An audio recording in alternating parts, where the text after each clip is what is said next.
Welcome to Modern Management of the Older Adult, brought to you by the Institute of Clinical Excellence.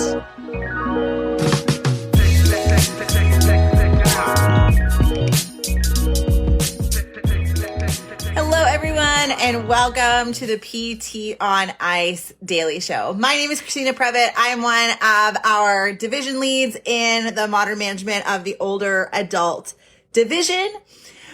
Today, I am going to talk about a question that I got from one of the physiotherapy students that I was working with last week. So last week I had the pleasure of going down to McMaster University to teach movement analysis. So basically to create the foundation of some of our big movements, including the squat, deadlift, press, and pull. Talking to our students about all this normal movement variation and what that means for our foundational knowledge before we kind of start building in these additional layers around aging and different diseases and all these types of things. And we started talking about exercise principles. And we talked about, that strength versus hypertrophy versus endurance. And I made the argument, as you know, that we have within our older adult division, how we need to be less afraid to make our older adults lift heavy. And I love that this student was really thinking through. And he said to me, well, does it really matter? Because we see that our people, if we use light weights and high repetitions, they're going to get some hypertrophy as well, right? So then why do I need to do this if I can just get them doing 3 sets of 10 at the right intensity and they get better? And so I loved this question. He was very you could tell that he was really thinking about the literature and trying to bring it into where he wants to go with his clinical practice. And I always love the challenge, right? I love having a meaningful conversation around our thought processes when it comes to certain principles that we are teaching. And this is no exception. So I thought that I would do a podcast episode on this around what we know in the literature, where we are going from a PT perspective and an OT perspective, rehab perspective in general, around this type of thought process, and then kind of take our 4 takeaways about why we do this within MMOA. So let's talk about the research first. So this student was not wrong in that if you take an individual who is not doing anything and you get them doing something, even low repetition work at a moderate intensity, they will see initial improvements, right? They will. Stu Phillips' group, Adam McMaster, actually did a Bayesian network meta-analysis that was looking at the comparisons between high load and low load and high volume and low volume. And he showed that all groups did get a little bit better, especially with hypertrophy, which is building muscular bulk. That high load, low volume training is not necessary, or sometimes maybe even ideal, because of the amount of load that's required for muscles to get bigger if that is your goal.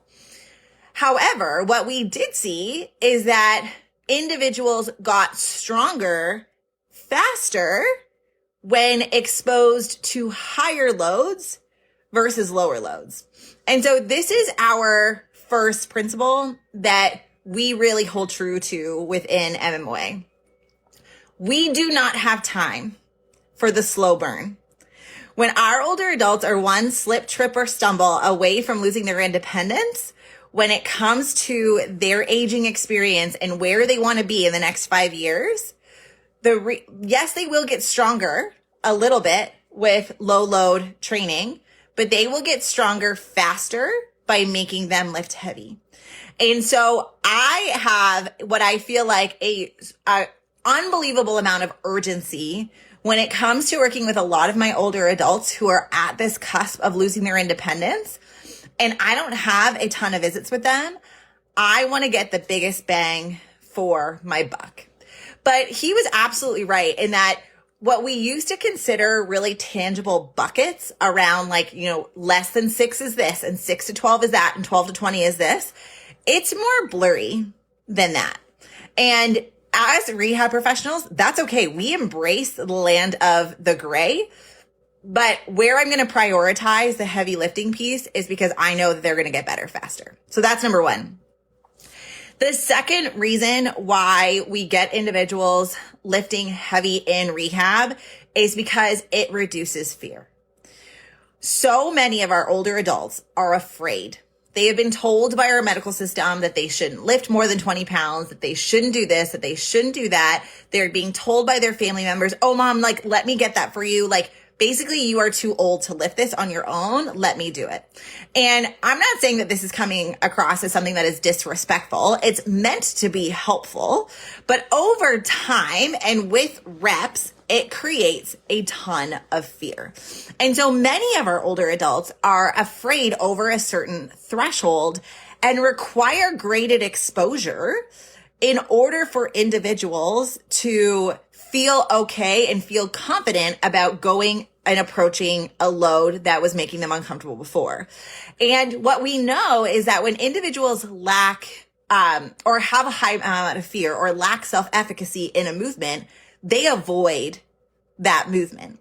And so if they are afraid to lift over a certain threshold, that might mean that they have relinquished their independence with certain tasks around the home. And again, that can be a threat to their capacity to stay up to date with their activities of daily living, right? So number one is we get people to lift heavy because it gets them stronger faster. The number two is that it reduces fear. And two is very closely linked with number three, which is it increases confidence, right? I say to my older adults all the time, if you are lifting this 50-pound weight with me, you are never going to be afraid to lift something in your day-to-day life. And I hold true to that. I will say, if you are able to lift 100 pounds, then you know that kitty litter that is 30 is something that you're going to be able to handle. And so exposing to supra physiological loads compared to what their activities of daily living are gives confidence. It reduces fear and subsequently increases confidence in self-efficacy. And that is a really important narrative for so many of our older adults where their interactions with our healthcare system make them afraid, make them feel fragile, and therefore make them lack confidence with their capacity to do activities of daily living. Now, I'm not saying that we are going to ignore risk, right? We're going to have individuals who have balance impairments or things like that do make them have a risk for falls, slips, and trips. But a person with more physiological reserve with respect to musculoskeletal reserve kind of in the bank is going to always do better with a fall than somebody who isn't, right? Because that sedentary behavior, that lack of musculoskeletal resiliency from the muscle, the tendon, and the bone is more likely to give you an injury as a consequence of a fall. So we want to take into account all of their other variables within their medical history, but we want to increase confidence when it comes to a lot of our tasks. So that's 1, 2, and 3, right? So people get better faster if you get them to lift heavy weights versus low weights for high repetitions. It reduces fear. It increases confidence. And my last one is that people lift heavier than we give them credit for in their day-to-day life, right? When we're handing them 5-pound dumbbells or we're handing them pink 3-pound dumbbells, they are lifting their 25-pound dog. They are bringing their 40-pound grandchild onto their lap. So they are doing a seated hip hinge with 40 pounds. They are making sure and doing a very forceful pull if their dog is pulling on their leash because they see a squirrel and their dog is 40 pounds. Like, they are doing so much more in their activities of daily living. And if we are truly trying to do a rehab program that is work hardening, and this is true not just for our outpatient community dwelling older adults, this is our home health older adults. This is our, even the plate full of food that individuals are taking from their walker, from their kitchen into their living room, that plate weighs 2 or 3 pounds. Like, it has a load to it. And so individuals lift so much more than they even think that they do. And I'm not when I think about so many of my clients, they forget how much load things are, or they like push a couch that's 50 pounds and they don't think that they do a 50-pound. If I get them to do a 50-pound sled push, they think that that's too much. I was like, you just told me you moved your couch. Like that is exactly what you did, right? So they lift so much more. And when they have more resiliency, the percentage of strain on their body with those tasks changes, right? So going back to that, can you lift 100 pounds versus the 30 pounds of kitty litter, right? If they are working at 30%, that is a repeatable effort. If I got them to do a set of 10 at 30 pounds, yes, that would be a lower strain. But then if I gave them 35 or 40 pounds and they're afraid to lift it and they think that they can't lift that anymore, then they're tapping out at 80% of what they believe their max capacity is to move that kitty litter. And that is a much harder reproducible task, even with some of the exposure and higher repetitions, than if they believed that they could lift 100 pounds and this was only a 30% effort. And it makes me really kind of think to even the state of our research and how much are we missing because of this inertia that we've created, that this is the repetition range that we have always done. So this is the repetition range that we are going to replicate. And that is where we get into a lot of 3x10 repetitions, right? Like we have always gone in that moderate intensity range. And now we have this inertia in research as well, where we have so much evidence that is accumulated in this area that are studies that are on the fringes in the 20 plus repetitions looking at muscular fatigue rates, and our rep ranges that are in the 5 minus or 5 or less ranges are so small that the bulk of our evidence is in the middle. And so then we think that this is where all of our exercise programs need to be. And I'm not against 3x10. I absolutely am not. But it is recognizing that there is a lot that can be done by exposing individuals to higher loads and then allowing their confidence to thrive. So where we go with this is not to say that our older adults don't gain anything from the 3x10 repetitions. That's actually not true at all. And oftentimes what we will do is we will have individuals lifting heavier with us in a supervised setting where we can monitor irritability, especially when irritability is high. And then a lot of our at-home repetitions are in that endurance hypertrophy range because we bring the load down, we bring the intensity up to a moderate range with a less amount of load that tends to be more readily available in the home.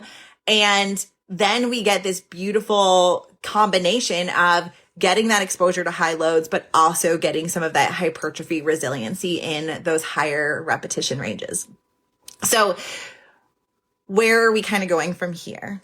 One, we need so much more research that is comparing different types of exercise programs, right? When we are thinking about high load paradigms, so much, the bulk of the decisions that we make in rehab, and this is so true in our older adult divisions, and actually it's everywhere, but a lot of our health intervention research is comparing doing something to doing nothing. And they say that it's not doing nothing because they give a home exercise program, but then they don't tell us how often people actually did said home exercise program that you gave them at the beginning of your 12-week intervention and then never checked in on them again until the end. And we are always going to see at least initial newbie gains when we compare doing something to doing nothing. It is a lot harder as a researcher to doing moderate intensity to doing high intensity and making those comparisons. Hence why we are using indirect Bayesian network meta-analyses to try and gain insights into some of those comparisons, because it takes a lot longer for us to see differences between individuals who are doing nothing to doing something in both groups, but the intensity is slightly different, but still hitting thresholds for adaptation potentially. So we have so much work that we need to do in this space. But until then, I have the 4 reasons that our division uses and why we try and expose our individuals to intensity, and know that the main biggest take home that you can see in your older adults, and that is important for driving physiological adaptation to resistance training at any rep range, is effort. Effort is the important part. And so often in MMOA Live, we see that people don't wait for effort to show up in our older adults. They don't wait for the grunts. They don't wait for the redness. They don't wait for the sweating across their brow. And that is always one of my markers of effort. And so when I have my people in the gym, and I would say that probably 70% of my time in rehab is spent in the gym, the rest of the 30% is education and manual therapy, they're sweating. They're working hard. Their muscles are feeling tired. I always say I love the shakes. I get the shakes and some of the core work, like those are the things, that effortfulness across the lifespan that I am looking for. So how can you get some ideas around exercise prescription and effort? Well, I'm so glad that you asked. We start our next cohort of MMOA level 1 this week. Actually, today. Today is the 13th. We have some big things coming at ICE. One is that our MMOA level 1 starts today. So if you were hoping to get in and dive into some of this research on exercise prescription, we have 3 weeks that focus on where our mindset is with respect to loading the older adult.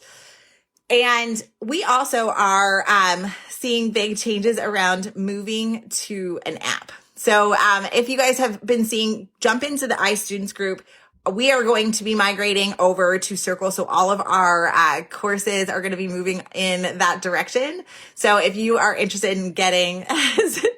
Thanks, Taylor.